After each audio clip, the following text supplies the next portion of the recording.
I want to do this new thing called where I just cover random cinema stuff.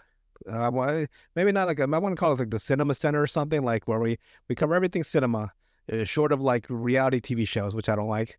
Yeah. I like documentaries. Well, reality with quotation marks. Quotation. Like I'm not gonna watch Jersey Shore. I might watch The Girls Next Door. You remember that story about the second season that screwed me over? Stuff like that. But documentaries, film, TV, like actual, cinema. Well, I guess documentaries aren't cinema, but they're still like, storytelling in a way. Yeah. A visual storytelling. And so I'll be watching random stuff and I'll talk about it. Nothing in depth, but just like my thoughts, like when I did with like the Fast and Furious earlier, stuff like that. Yeah. And so I didn't have a lot to talk about today, but I ran into some random show on Tubi, and I was like, "What?" And you know what it was? Animorphs. Oh, Animorphs is on Tubi. Really? Yeah, 2 seasons. The first season is 20 episodes. Season 2 is 6 episodes. Mhm. And so when I watch something, like when I was watching The Whitest Kids You Know, it brought back memories of me watching it back. Like, I remember this. I remember that. Yeah. When I was watching the Animorphs, right? Because so far I've seen the first 10 episodes. I don't remember one fucking thing from this show at all. Really? And it is fucking, like, it is like jarring to me. I can usually pick up from like years ago, something like some sliver of like a memory. Yeah. There is nothing I remember from the show whatsoever. Huh. Not only that, but this is not the show that I remember at all. And like, there's not another Animorphs. Yeah. I don't know if I read the books. I think you probably read the book because I read the book. And like, maybe I saw an episode or two, and like I just like morphed them together. Yeah. Because it is not. I'm like, what the fuck? None of this makes any fucking sense to me. What the fuck is going on? Not to mention it being a kids show, the plot lines are always like one of our classmates, I guess, Yeah. got captured, and oh, we saved them. Like, oh, one of our classmates got captured. Oh, we saved him. That's just the fucking all. Yeah. 1998. I'm like, oh boy. Because I don't think I really seen any of the shows either. I think I read mostly the books. Right. I'm like, did I just fucking imagine them? I think so. They were so visually enriching that I just remember them as a TV show. Because I think don't that's remember one fucking thing. You know what? I actually had kind of the same experience. It wasn't on Tubi, but it was on YouTube. Uh-huh. I seen some of those Animorph clips, and it's like, I don't remember this shit at all. Like, at all. I was like, did I get Mandela affected? I don't understand. What the? I swear to God, I thought close to the same thing. It's like, I don't remember this shit. But I guess the books were just so like detailed, Right. What was going on, that you had like this own movie going on in your mind, and then you had the cover art, Right. like. But like I'm watching, I'm like, I know Iceman's on it, but what the fuck is going on? Yeah. You know the weirdest thing about, like, it's a kids show, right? Mhm. So in episode 10, they get captured by the Yerks, which is the bad guys, the guys that go in the ear. And they get captured for like the 57th time. Mhm. And in 10 episodes, they got caught like 82 times. They get captured, right? And this other entity from a different alien race, beyond the Andalites and the Yerks, like, I'm so far above them, fuck them both. That's basically being a cocky asshole. Like, they ain't shit to me. That's exactly what he was saying. Like, Andalite technology, Yerk technology, fucking crayons. And he says like he wants to like preserve a little bit of the human race because he likes the human race. In like basically a zoo. One of the characters was like, so like a zoo? He's like, well, yeah. Like he didn't say anything. Like, that's basically, and he's like, he was a hologram pretty much the whole time. He had no actual physical body because they got captured by this net. And the main character, Jake, if I remember his name right, was like, I didn't understand this. So Jake's like, no, Marco, what are his? So it's Marco, Jake, and then 2 girls. Marco, Jake, and Tobias. Those are the 3 boys. Axe is the Androlite alien. Yes. The 2 girls, I forget their names. Wasn't one of them Sarah? Yes, the cousin to Jake, I think. Yeah. And I forget the other one. But so they get captured in a net. Marco's like, hey, let's transform and get out of here. And Jake's like, no, then they'll find out we're not Androlites. And I'm like, what the fuck are you talking about? Like, they're stuck in there. They could have turned into a fucking lion and a tiger or fucking cockroaches and escaped. But Jake's like, no, they'll find out we're not Andalites because the jerks think that they're Andalites in human form. Yeah. So he's thinking like if they turn into an animal, they'll realize they're human. Which I guess in a way I get it. Like, if they realize they're human, they have a more narrow search. Like, they realize they're human, They realize they're kids, so they'll start going after the schools. Yep. I get that, but at the same time, like, what do you mean? Who gives a fuck? We got the fuck out of here. I think that's probably why I preferred the books a little bit more too, because they didn't have those kind of plot holes as bad. Like where mostly whenever you got into like the Visored series, which is Oh, like Visitor 3? yeah, like where he's actually, then there's Vizard 1 and 2, like you actually get to see them, and they actually are kind of evil. I think I think this woman was fucking churning them out. Because when I went to Wikipedia, it's like bits of the plot from this story, bits of the plot from the she put them out in 97, right? And by 98 they had a show, and she's got like 54 fucking books. Yeah. So she was fucking churning those motherfuckers out like goddamn Stephen King. Faster than Stephen She's like fire, boom, boom, boom, boom. Like goddamn. Sadly enough, though, the books were not that bad. Like overall, 54 books. It must have been doing something right. yeah. And so, yeah, so the entity, which I don't remember what he is, he decided to give him a choice. Like, either you can be part of the zoo, because he thinks that the jerks are going to live or to take over regardless. So he sent him to the future. And like the future, like for whatever reason, I don't know why, every time there's a future scene, it's all the Earth is completely devastated. Like, what if they make it better? You don't know. They may make it a better city. The city just fucking wrecked. And they find out that Sarah, Jake's cousin, an older version of her, actually betrayed the group because she got, they're called controllers. If they have a yerk in their ear, a human does, they're called controllers. And they picked the perfect actress to portray Sarah as an adult. It looked just like her. It must have been her older sister or something. She's like, "That's right, Sarah, it's me, you from the future." You like, what the fuck? And they realized that, and here's how where this actually caught me by surprise. Like, it's a kid's show. I'm like, yeah, this and that. This is what fucking dropped my jaw to the fucking floor. So Tobias, in one of the earlier episodes, he had, because when you morph into an animal, you only have 2 hours. If you don't morph back, you stay in that form forever. Well, not forever. You'll probably die. You probably die younger now, because how long is a hawk's lifespan? Longer than you'd think. Isn't it not a human, is it? It's not a human, though. That would be fucking terrible. Yeah, they had the lifespan of a hamster or some shit. You're like, damn it. 3 weeks. Like, uh-oh. And so he's stuck now. So when that alien entity was there, he turned him back into a human. That's how it had the highest, that's how his technology is so powerful. Yeah. Can turn him back into a human. It turns out in this future where they all lose, Visitor 3, or he was like, it's Visitor 1 now, actually, because he got promoted, I guess. Yeah. And he's like, oh yeah, Tobias, I remember you tasted really good. He apparently had ate him as a hog, and I was like, God damn. So, that shit dropped my jaw, because it's basically saying that he ate a child, even though he was in hog form. Yeah. And I was like, this is dark as fuck for a fucking TV Y7. I'm like, what the fuck? A little stringy, but for my taste, but still delicious. I was like, God dang. That's why I like the books, because they were a lot more dark like that. Where it's like, yeah, like oh shit. I read the Wikipedia on its like. Let me see if I can pull it up. On its themes. Yeah. Like the Visored series was like dark. Let me see if I remember right. Anyway, I still have the book somewhere. Surprisingly, I have to bring it to you and let you read it. I'll read them. All right. I still have a few of the Animorph books. Here it is. So the themes of the series are horror, war, imperialism, dehumanization, sanity, morality, innocence, leadership, freedom, family, and growing up are the core themes. Yeah. I'm like, war? Imperialism and dehumanization? Mm-hmm. Shit, it's dark as hell. Yeah. It got pretty damn dark. Young adult. She pushed young adult to the limit on that one. Yeah. It's like J.K. Rowling had nothing on her. It's like, oh, it's just Y7, super little kid stuff. Yeah, you start getting. So I'm watching. I was looking through that on Amazon, right? And then like, do you like to? If you like that, you'll also love R.L. Stine. Fucking 673 Goosebumps books. I'm like, God damn. Forgot about Goosebumps. There was a few dark episodes in that too. Man, never really, really crazy, but there was a couple of them where it's like, it's pushing it for kids, because it was Y7 too. Oh man, it used to come on as a Saturday morning cartoon. I feel bad for the Tobias actor. Because he was like in the movie like one the show like for 3 episodes. He was a hot He did the voice of the entire for the whole time. I was like, I'd be Yeah. mad as hell. Yeah. Like, so I make half of what they do because I'm just a voice. Huh, you bastards. Yeah. Playing the Hulk. And then you have Axe, the Andalite. Mm-hmm.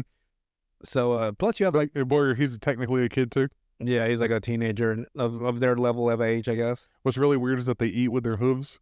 They do.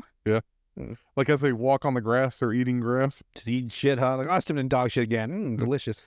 I like their because you know the weirdest part is the way they transform sometimes, depending on the budget, right? Sometimes they'll just do it. You'll hear a sound, and then like the next, they'll be off camera, and then an animal will appear, right? Yeah. But sometimes they do the actual like CGI, and they fucking demorph like the face, and I'm like, as a kid, I'd have fucking been horrified. Well, I was gonna say in the books too, it also explains how their bones crack and stuff. They were saying like their bones crunch and stuff. Yeah. At least they don't go as far as the clothing. They don't talk about that. Their clothes forms with the body, Yes. which is weird because I remember in the first episode when Jake first turned into his dog, his pants were coming off. I'm like, wait, what the fuck? And then later on, like their clothes just stay on. Yeah. Because they probably realized that there's probably going to be like a bit of an issue in the show if they're always butt naked. Yeah. In a fucking kids show. But man, Well, in the books, it was that they had to wear a skin tight thing underneath their clothes, smart. like where their clothes could transform. That's why they could transform with them. Okay, Because I think that the Alien Act showed them like what material to use or something like that, that makes sense. or help develop it or something. Yeah. I can't remember exactly. Maybe he will in the. But then again, there's no point in the show because their clothes transform with the body. Right, they just took out the explanation of why. Yeah. But yeah. And another thing is like it's almost like that's basically the whole series. One of us gets captured, the rest of them have to save him. Mhm. End this episode. I'm like, there's nothing. I don't know what they're doing to beat the Yerks, but it seems like whatever they do, whatever they win at, the Yerks are exactly in the same position as they were before. Yeah. Like they did all this weird. Like if they found out that they need the Yerks to go into this little pool and take like Kandahar rays every 3 days to eat to re-energize because that's their food source. Then they go back in the ear. So they found out that maple syrup oatmeal makes them like go haywire. So they get these balloons full of maple syrup oatmeal, and they throw them into the pool underneath one of the because the pool's underneath the whole city. And after that, you don't hear anything about it. You don't hear like the Yerks have like there's no continuity. The Yerks are like they've been like set back because of that. They lost a few of their members, this or that. Yeah. It's just like it's like status quo every episode. Visitor 3 is always pissed off. Give me those fucking cats. And the whole series like open up this fucking disc because they found this disc from the prince that gave them their powers to the kids, and they've had the disc the whole episode, the whole series now, or the first 10 episodes. Visitor 3 and his scientist, and he's like, I need to know what's on this fucking disc. It's on the whole fucking series. Like, God dang it. He's always losing his fucking shit. Yeah. Amanda fails so often. He's so confident. Yeah.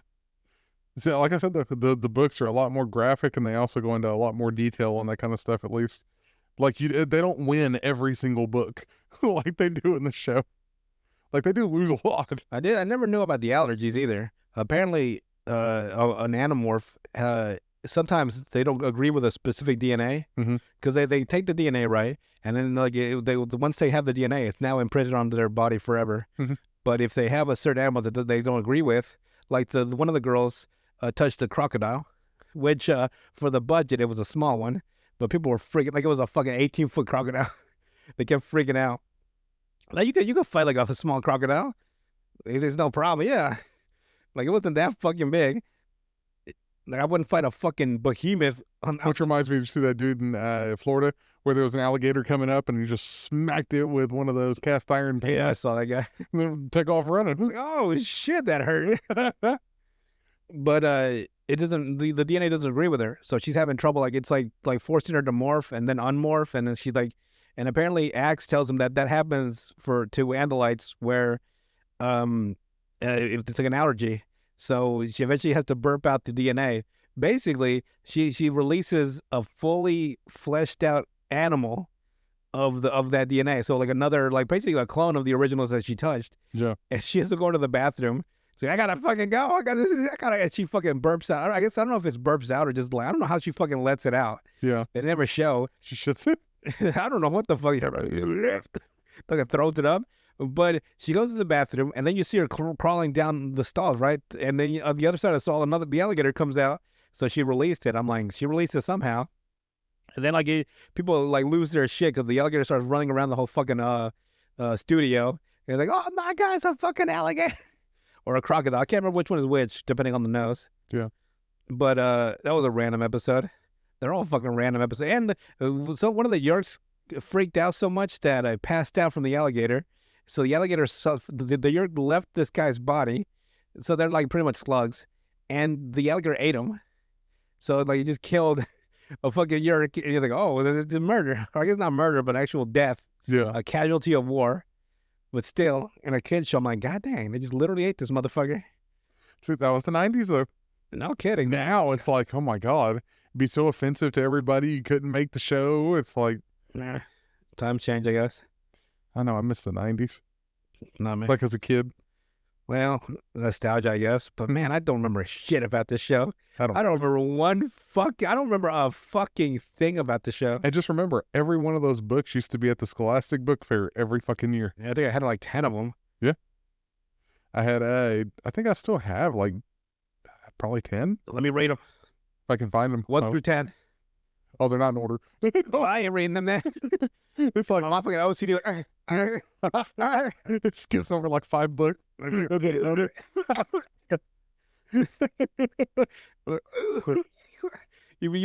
Here's how you would fuck me up. Like you got 1, 2, 3, 8. No. It'd be 1, 9, 10. A prequel. The Animorphs all grown up. Look, what the fuck? Because I think the Visored one is a prequel.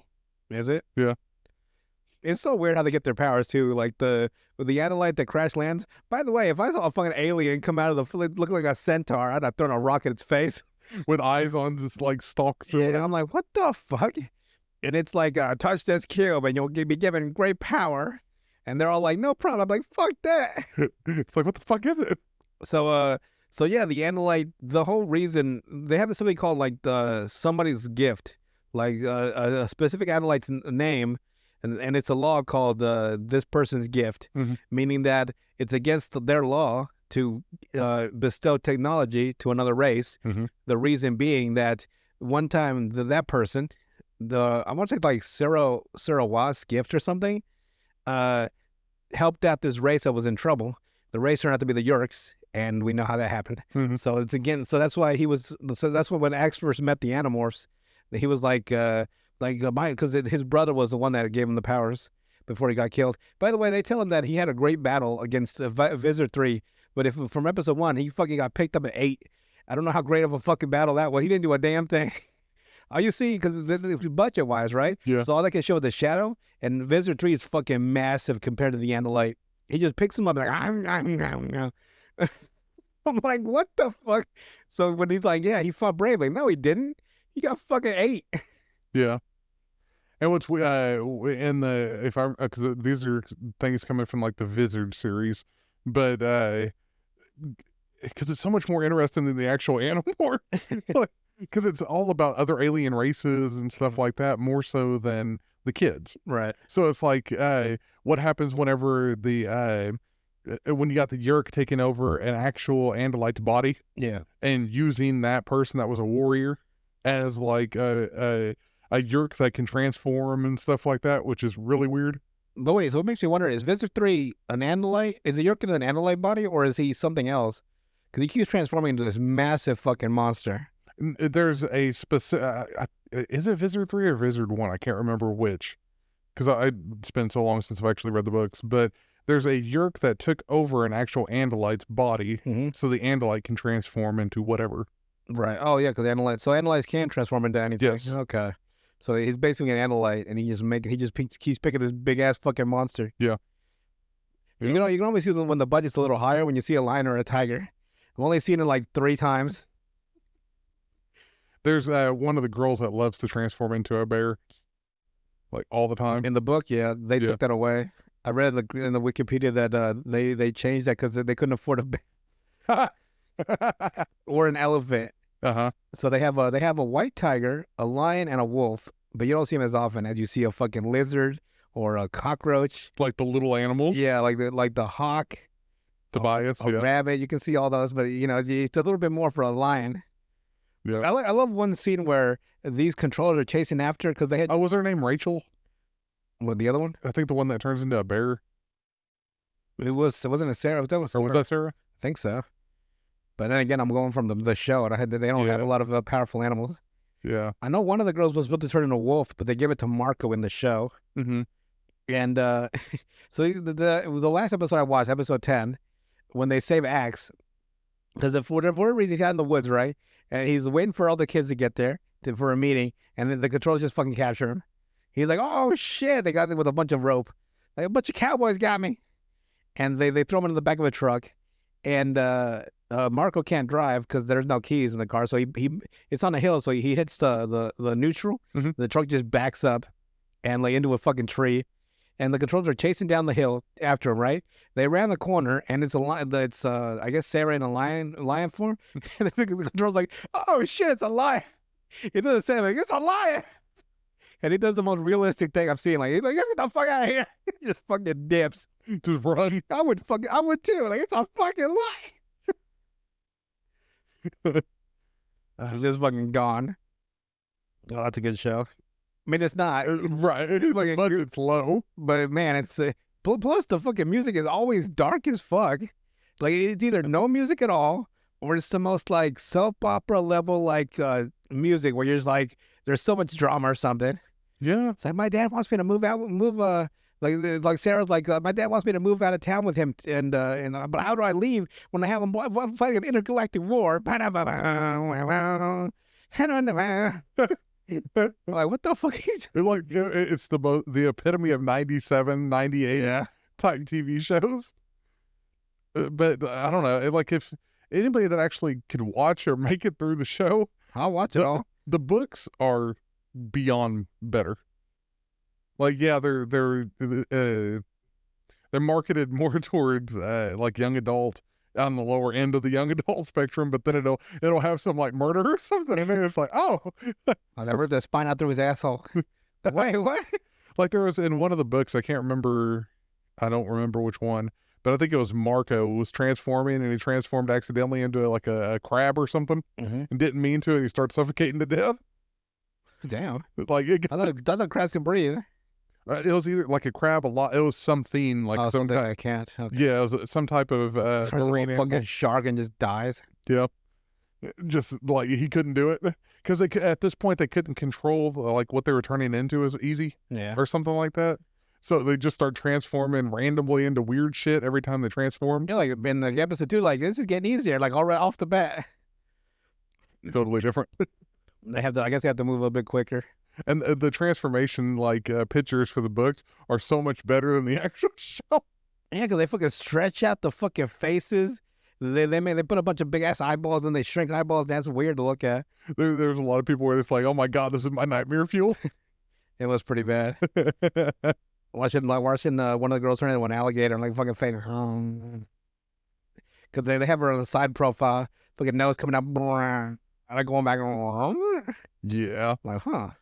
And then the books are a lot more graphic, like I said, about the crackling noises that their bodies make and stuff. And then like they feel their insides shifting and stuff. We would have to, I guess, to reaccommodate for a new physical state. Yeah. Crazy. I never thought you'd be watching that show though. Hey man, it came on. I was like, is that Animorphs? And I'm over here like, let me get a little bit of nostalgia. And I'm like, I haven't seen a single fucking episode of that. The episodes aren't very long either, are they? No, they're 24 minutes. Yeah. Even with the commercials on Tubi, it's still a half hour. It's normal size. And they're just like it's always something random. Then they got Marco. Let's go save him. And now we're gonna get fucked. Weird. I guess I got 10 more episodes on season 1. I'll watch season 2, which is only 6 episodes. Oh, really? There's a bigger budget in season 6 for 6 episodes. They better have a goddamn woolly mammoth or something. It's just a funny little first episode of Cinema Center. It is funny though. God, I haven't seen that show Like, I don't know if now I'm questioning if I've seen any of the episodes. Yeah, that's what I'm like. I haven't seen a single. I just keep watching. I'm like, I don't remember any of this. And you would have had like enough, at that age, you would have had enough recollection to Right, 'cause remember. Yeah, Because I remember like Power Rangers from like when that first came out. Power Rangers, Batman, Dragon Ball, but I don't remember a damn thing about Animorphs. like the only thing that I ever remembered about Dragon Ball Z whenever I was growing up, it's like, God, I don't know what show that was. I could never remember, but I always remembered him running along that fucking dragon road. Like in the afterlife, I always remembered that. Like it was a scene that you could never forget because there was multiple episodes of him doing it. I remember him saying like, or somebody saying something that like, be careful. And like, I was so afraid of the edges of that dragon because they were sharp as fuck. And Yeah. like, don't fall, Goku. If you hit the edges, you'll fuck yourself up. But I remember that because whenever it first aired in the U.S., they had it on some. I can't remember like if it was like Cartoon Network. It was like Toonami. Toonami in the afternoon. Yeah, it was like when it very first came out, though. I remembered I seen it somewhere. I don't know where I was, but I seen like maybe 4 or 5 episodes, and then I never seen it again. So whenever it came back, it's like, what is that anime? I cannot remember it. And all I can remember is that one fucking scene of him running down that fucking dragon road. You know, the worst about it being on Cartoon Network was the fact that it would start in the Raditz saga from the beginning, right? Mm-hmm. And you'd be like, boom, boom, boom, boom, boom, boom, boom. You watch it, right? And then right when it got to the fight with Frieza and Goku goes Super Saiyan, it would revert back to the first episode Yeah. of the Reddit. And it did that like 15 times. I'm like, I just watched Dragon Ball Z from A to B. Like, I'm talking about through the whole thing. And it would always, like, why won't they show me the last episodes? Like, it was driving me fucking crazy. Because they would never show me the conclusion of the Frieza and Goku fight. Yeah. And I was losing my fucking mind. And then when they finally did, I was like, this is, it was exciting, but I was like, you guys, you ruined it by taking it away every fucking day. mm-hmm. Because they would get because it was basically every episode in order, every day, Monday through Friday on Toonami. So every episode, I'm going through it, bam, bam. And then I would get to the very last episode, like, here we go. And then the next day, we're right back to fucking Raditz. I'm like, God dang it. Then they did the same thing with the Cell Saga, too. Did they? Yeah. Guess it was not much, well, because they had, I guess they were trying to either get the rights for it or trying to get it dubbed or something. Because they were I think it was trying to get it dubbed. Ever. I think it was the dubbing of it. Because it was never as dubbed. It wasn't dubbed as fast as it is now. I was like, like now with their dubbing, like with Funimation and stuff like that. Fucking tweaking. I was like, hey. Over here licking your gums and stuff. I'm like, where the fuck is the Yeah. One of the funniest things is like when Goku cuts, when Frieza ends up losing his whole fucking lower body and one of his left arm, and Goku's like gives him some of his power, like, here you go, but just enough to live. And instead of Frieza being thankful, or at least like consenting, like saying like, all right, you beat me, I concede. At least conceding, right? Yeah. Goku's flying away, and Frieza uses the power that Goku gave him to shoot a blast at him, an energy blast. And I'll never forget Goku to like, you fool! And he fucking lays into him. I give you this opportunity to live, and you fucking throw it in my face. he like either he blocks it or he uses his energy to fucking go through Frieza's and blow him up some more. But he just turned around so good. You fool! After all that, after letting you live, giving you enough power to actually escape, because Frieza can live outside of in open space without a breather. He'd have been fine, like, because they blew up Namek, and he just decided like he just could not let that monkey get the better of these goddamn monkeys. Frieza was the OG racist. That's what I was gonna say. A bunch of monkeys. Well, I guess that's it for Cinema Center today. Next week, I got 3 things I'll be talking about. I was on Peacock just browsing. Cocaine Bear, the movie Cocaine Bear, the true story, which is a documentary of the actual incident, and something called The Breed. I don't know what The Breed's about. I just saw Michelle Rodriguez in a bikini. I'm like, I'm there. It's gonna be about you being bred. It's supposed to be about some dogs some feral dogs that attack campers at some the lake house. I can attest, when you go out into the country, there's packs of roaming dogs out there. So what you doing out here, city boy? What you doing out here? You're like, uh-oh. And what's funny is whenever it's all different breeds of dogs. So you have like that little like She Shih looks Tzu at you, dog. all comes out underneath the fucking pit bull, like the boss. Like, what's this boy doing out here? What you doing out territory, boy? It's the leader. Yeah. It's like, get Big Boss, and Big Boss comes out, the tiny ass chihuahua. What you doing out here? With his little bug eyes and stuff. Just fucking tweaking, just raging. He's been the one doing the cocaine. So I'll do those three next week. Cocaine Bear, the true story, and the breed. I'll always watch Michelle Rodriguez in a bikini. I'm there.